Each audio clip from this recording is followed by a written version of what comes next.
Hello and thank you for joining us today at Distracted by Life. Our podcast is all about making change within yourself and your relationships. We share conversations, stories, and explore ideas coming from our lifelong journey of the high points and especially the low points where we learn to face our fears or cope with pain, loss, and failure. We do this in a discovery quest to establish patterns around our past and understanding whether we are tripping up from our past or being held hostage by it. We work on identifying ways to move forward, aligning our core values, and unlocking the keys to self-awareness, self-acceptance, self-compassion, and letting go of what is not serving you positively in life. A better you is always there, ready to explore in a new world. So let's begin. In today's episode, we're looking at work dynamics. Specifically, Amal and I will unpack the question whether chemistry over talent is key to finding the right cultural fit or hiring for a role. For example, when we look at baseball teams, in some cases you'll see a combination of chemistry and talent within the team, while there are other teams who hire for talent only, leaving chemistry at the door, and the result is a chaotic dynamic attracting the wrong style of competition, leading to unsuccessful runs to the pennant in the end. What's your thoughts, Amal? Hi, Dan. My thoughts, I think when I think about these things, I have a revelation. You have been lied to, maybe even one of the biggest lies in the last 20 years, because personally I have been? Well, pretty much anyone been lied to, in the sense that everything about finding talent, and there is a war about talent, it's just not true. The thing is that what mattered the most is actually chemistry. Even myself, as I get prepped for interviews or kind of look for a job, and doing my own research on job hunting, I find out that it's not really so much about the talent and the necessarily the skill set, because the reality is the skill set you wouldn't apply for a job anyways if you know yourself you can't do it. What's the point? You will be found out anyway. I mean, you won't even get through if you don't have the skill set to apply for a specific job. But really what I find out through the interview questions, and when you go through the first interview, second interview, and the third, or God knows what, up to 5 interviews for that matter, it really is about the fit and the talent and the chemistry. It's what we know a lot about finding great talent.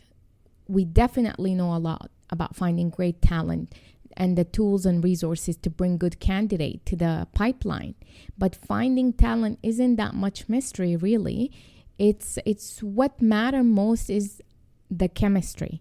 That's why executive assistants care about chemistry when they're looking to partner with an executive and vice versa. A lot of that I see is that when I go for interviews and I deal with and I meet with the executive or vice versa, I'm actually looking for fit in the chemistry more so. Can it be someone that I see myself work with alongside on a daily basis, and they do the same thing. Talent is essential in keeping you on the right path and career progression. But remember, the goal is chemistry, and that's all about getting a group of people to work together effectively. All right. So how do you build this chemistry? Well, you encourage helping behaviors. So help others, but be a cheerleader by motivating others. Socialize and build relationship at work and outside of work. However, this building relationship at work is a bit tricky, as most of these relationships tend to lean towards surface level. Most of them, actually. If that's something you're okay with, then great. I'm not okay with. If not, I suggest tempering your expectation of what you will be getting out of work relationships. So when you think about chemistry, where do you begin? Well, the actual keys are clear. Roles and expectation, shared leadership among the team, and genuine commitment to no negativity. That means no talented jerks. Just start with a conversation with the team. Tell them if you think chemistry is good, but not great. So kind of you're sharing what you think about the chemistry you see across the team. You tell them it's good, but not necessarily great. And then share your thoughts about chemistry. So basically, what chemistry mean to you? Define that for them, what it looks like. Also ask them for their own opinion, their take on it. Then be ready to be quiet and listen to what they have to say. You might be surprised by what you hear and move a little closer to great chemistry because you made it two-way street. You're letting them, you share your own chemistry, your own take on it. You listening to what they think chemistry is for them and what their take on it. And kind of this might end up bringing you closer to that common ground, to what chemistry look like among the team members. I'm actually curious then about your thoughts from your own work experience as a leader yourself and building your own team. What have been the key attributes that you looked for when building your team? Good question. I really gave it much thought. Okay, right off the bat, positivity and motivation. They're two separate things. You can be motivated to find a new job because you hate your old job, and I've interviewed people like that before. But positivity makes a difference if you have that good outlook. Transferable skills, always important. May not be skills directly related to the position they're applying for, but they're transferable. That's the beauty of it. There's certain soft skills that come along with it. Depending on the role, recent education examples, obviously experience helps. It helps quite a bit. But if you have two people with the same amount of experience, I'm really going to look for that person that's positive, that's motivated, and I think I guess that's about it. Well, I mean, and very, very important are two soft skills. One is definitely a soft skill, is that they're not afraid to speak their mind. Absolutely need that because that keeps me in check. And number two is definitely not afraid to hire someone, and you have to hire somebody that is smarter than you. There's good and bad about it, but most important, that's how you build your team with A-listers as best as you can. I would have to add to this as a coach. They are also open to being coached. That's a very important thing, skill I feel, or a trait someone should have when joining a team or being part of a team, because what it loops me back into this. If you hire people that are smarter than you have to have the confidence enough that hiring people smarter than you or have more background and education than you or experience in some specific area, you have to look at it, what would benefit the success of the team and move the objectives of the organization forward. But if you look at it as a threat, then you're gonna have people not getting along within the team, and it will spread kind of a toxicity in terms of insecurity and lack of confidence in someone's own skin. But then when you hire someone who's smarter than you, know more than you, are they coachable? Because they are maybe they need to be coached in conflict resolution.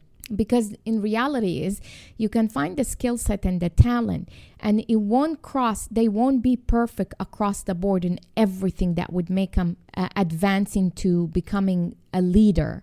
There will be some areas and gaps that they're not necessarily good at, and they have, just because they haven't had the opportunity to tap into it and experience and practice that, but also maybe because they don't have the full scope of the experience in that area.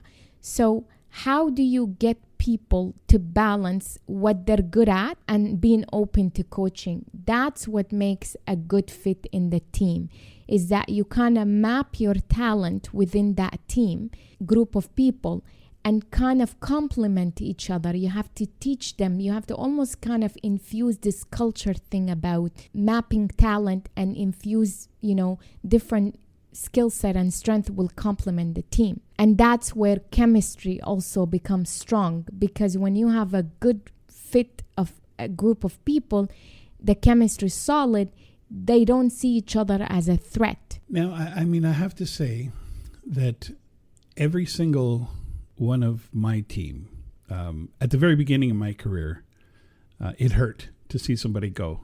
I took it personally. But then I realized they have to grow like I do. So from then on, every single one of my team knew right off the bat, if you're going to leave and eventually you will, if you're going to leave, it has to be for a position that's above the one you have now. I will help you get there. And if I can't, one of the other team will help you get there. That has been very successful for me over the years. Now, some people did not work out, unfortunate. But the ones that did, which is the large majority, have gone on to bigger and better things. And I'm very happy that they have. And they picked up new skills. 40%, my own personal estimation, 40% of their job was hard skills. You either know how to program, you know how to work the networks, you know how to do operations, but at least 60% was getting along, managing projects, managing people, conflict resolution. To me, the soft skills were the majority of the qualifications for the job. That is how you get a good team together. I agree, because soft skills in theory, I think it's underrated. It's very hard to practice them in real life. You can go obtain a new skill set and take a course or take a degree on something, and then you're good to go and you have all the theory and stuff, and you can come and kind of put that in place in your new role or in the current role that you're trying to take a specific project or something like of that sort. But when it comes to the soft skills, which is getting along with people and conflict resolution and management and change management, you can have all the talent in the world, but if you come to work and you're a dick, forget it. It's very hard to actually. It's hard to put them. It's hard to practice them, because everyone can everyone can have a good talk, but then how do you live by that? So with that said, there you have it, folks. Thank you so much for tuning in. Until next time, you make the journey worthwhile. Back to you, Dan. Well, thanks, Amal, and thank you all for joining us here at Distracted by Life. If you are interested to learn more, check out our other podcasts, of course, or hop online to Amal's website at amalcandido.com, where she talks about her coaching world covering life, leadership, and mindfulness, including links to popular podcasts and to her books as well. With that said, stay tuned for our next episode from Amal and myself. Thanks again, and talk to you soon.